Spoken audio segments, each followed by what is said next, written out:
He cheated on me, chose the other woman, and now he wants me to be the side piece. We began dating in March. I suspected he was unfaithful when he said he'd prefer I don't post him on social media, so we keep our relationship private.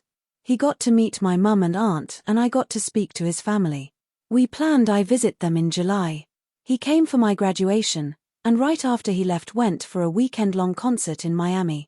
He suggested we move in together. I was against the idea. We concluded once I land a job, I'd move out. I was wrapping up grad school when we made these plans. A week before I moved to be with him, I found out on social media he had been with another woman when he went for the concert in Miami. That very day I found out he was in Mexico with her. I confronted him and he didn't respond to any of my calls, so I ended up messaging him, and in one of my messages to him I mentioned that I understood the relationship had ended but I didn't have anywhere to go, so I'd rather stay at his till I find a job.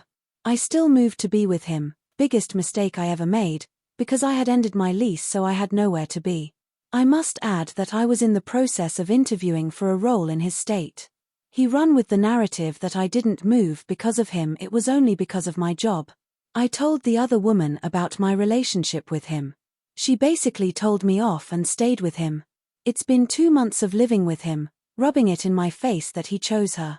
I went through their texts and he told her I used him and that he loved her more. All the while he was still telling me he didn't know who to pick. I eventually woke up and walked out of the relationship. I also got the job and I start in a few weeks. He told me he wants us to keep in touch and have fun when I leave. I walked out of the conversation because I believe I am worth a committed, loyal and honest lover. As I type this, he drove 2 hours to be with her. I am jealous because I still have feelings for him, but I know I deserve better so she can have him. My question is, I want to tell her everything that happened from my perspective because I would hate to see another woman suffer. Is it worth it, or should I just carry on with my life?